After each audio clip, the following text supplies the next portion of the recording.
औद्योगिक प्रशिक्षण संस्था गुहागर। तर आज आपल्या इथे वर्कशॉपमध्ये ही हिरो कंपनीची टू व्हीलर HF+ गाडी आलेली आहे। तर या गाडीचा प्रॉब्लेम असा आहे, गाडी थोडी धडसड करते आणि गाडीचं थोडं पेट्रोल लिकेज वाटतं, एवढा ॲव्हरेजचा प्रॉब्लेम आहे। तर आज आपण गाडीचा एअर फिल्टर, त्याचप्रमाणे हा जो कार्बोरेटर आहे, हा कार्बोरेटर आपण आज साफ करणार आहोत। तर चला आज आपण कार्बोरेटर साफ करू।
आज आपण कार्बोरेटर खोललेला आहे पेट्रोल गाडीचा।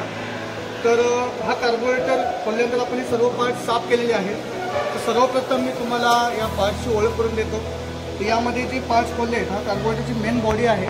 त्या मेन बॉडीमध्ये यामध्ये तर मेन जेट बसतो, साईड जेट आहे। त्यानंतर इथे तुम्हाला ॲडलिंगचा तुम्हाला स्क्रू दिसेल इथे, ज्याप्रमाणे इंजिनला किती प्रमाण हवा लागते ते इथे आपण ॲडलिंग ॲडजस्ट करू शकतो।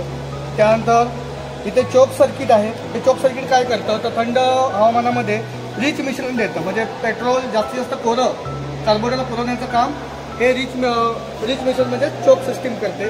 त्यानंतर इथे वेंचुरी आहे, ही टोटल वॉल आहे इथे। त्यानंतर हा चेंबर आहे, फ्लोट चेंबर, यामध्ये कार्बोरेटरला शिल्लक पेट्रोल यामध्ये येतं। त्यानंतर कार्बोरेटर न खोलता समजा आपल्याला कार्बोरेटर ड्रेन करायचं आहे, पेट्रोल काढायचं आहे, तर यामध्ये हा ड्रेन वेंट दिलेला आहे किंवा ड्रेन स्क्रू दिलेला आहे, हा यामध्ये बसतो आणि आपल्याला टाईट करायचा आहे। त्यानंतर हा फ्लोट आहे। हा फ्लोट पेट्रोल जे कार्बोरेटरमध्ये येतं यावरती नियंत्रण ठेवतो। याला फ्लोटला ती निडल वॉल दिलेला आहे किंवा याला पिन म्हणू शकता। इथं ही पिन काय करते, कार्बोरेटरमध्ये येणारं चेंबरमध्ये येणारं पेट्रोल जे आहे ती नियंत्रित करते।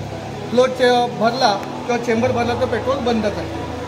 हा जेट आहेत, हे आपण आता जेट साफ केलेले आहेत। हे 2 जेट आहेत जे कार्बोरेटर